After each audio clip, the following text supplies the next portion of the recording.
Hello, Cho. Let's read the question. Consider the following distribution of daily wages of 50 workers of a factory.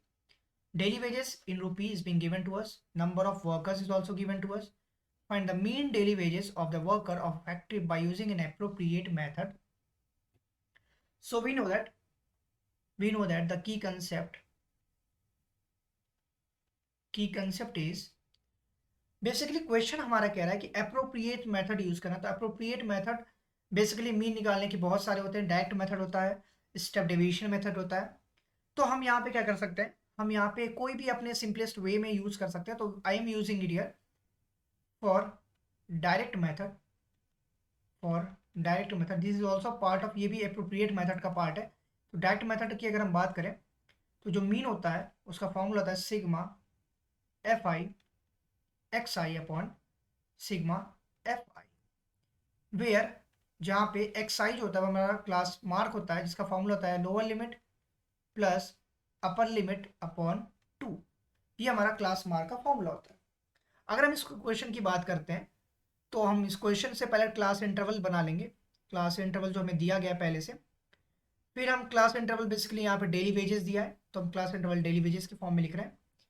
फिर हमें लिखा है frequency जो कि number of workers हैं, तो एफ आई लिख लेंगे। एक्स आई हमें निकालना है यहाँ से, फिर हम एफ आई एक्स आई का मल्टीप्लाई कर देंगे। सो लेट्स सी इस क्वेश्चन की अगर हम बात करते हैं, सो इस पर्टिकुलर क्वेश्चन में हमारे पास सी आई दिया गया है 100 से 120, फिर 120 से 140, 20 का गैप है, 140 से 160, 160 से 180 और 180 से 200। ये हमारे पास बेसिकली 1 2 3 5 हमारे पास इंटरवल्स दी गई है। सबके एफ आई अलग अलग है, जैसे इसके 12 है, इसके 14 है, इसकी 8 है, 6 और 10 है। हमें लिए लिखा गया 50 वर्कर्स हैं बेसिकली यहाँ पर, मतलब नंबर ऑफ वर्कर्स टोटल क्या है हमारे पास। तो हम लिख सकते हैं कि सिग्मा एफ आई की जो टोटल वैल्यू है वो हमारे पास 50 ऑलरेडी मेंशन है इन द क्वेश्चन।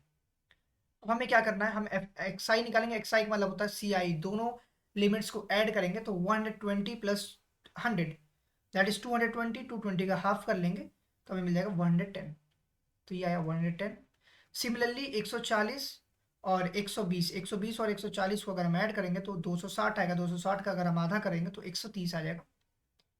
इसका मतलब हम देख सकते हैं कि हमारा हर बार जो चेन में आ रहा है वो 20 का गैप आ रहा है। इसका मतलब नेक्स्ट नंबर जो होगा 150 होगा। आप चेक कर सकते हो 160 प्लस 140 300 का हाफ 150।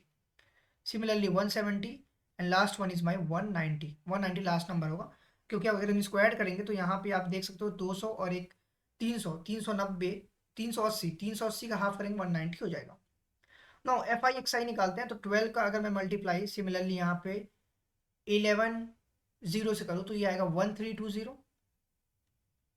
अगर मैं सिमिलरली इसी का मल्टीप्लाई 14 का मल्टीप्लाई 130 में करूँ, 14 का मल्टीप्लाई लेट से 130 में करते हैं, तो अगर मैं 14 का मल्टीप्लाई लेट से 130 में करेंगे तो मेरा आएगा 1820। सिमिलरली 18 8 का मल्टीप्लाई 150 में करेंगे तो 15 8 से हमें पता है 120 होता है, 120 और एक जीरो बढ़ा दिया लाइक दिस।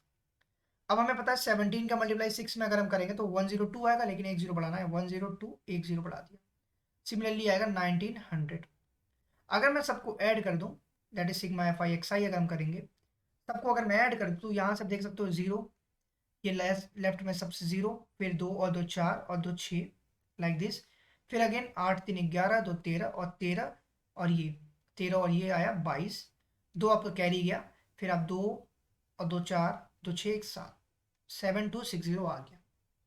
सो जो मीन होता है that is mean is equal to sigma F I X I upon sigma F I.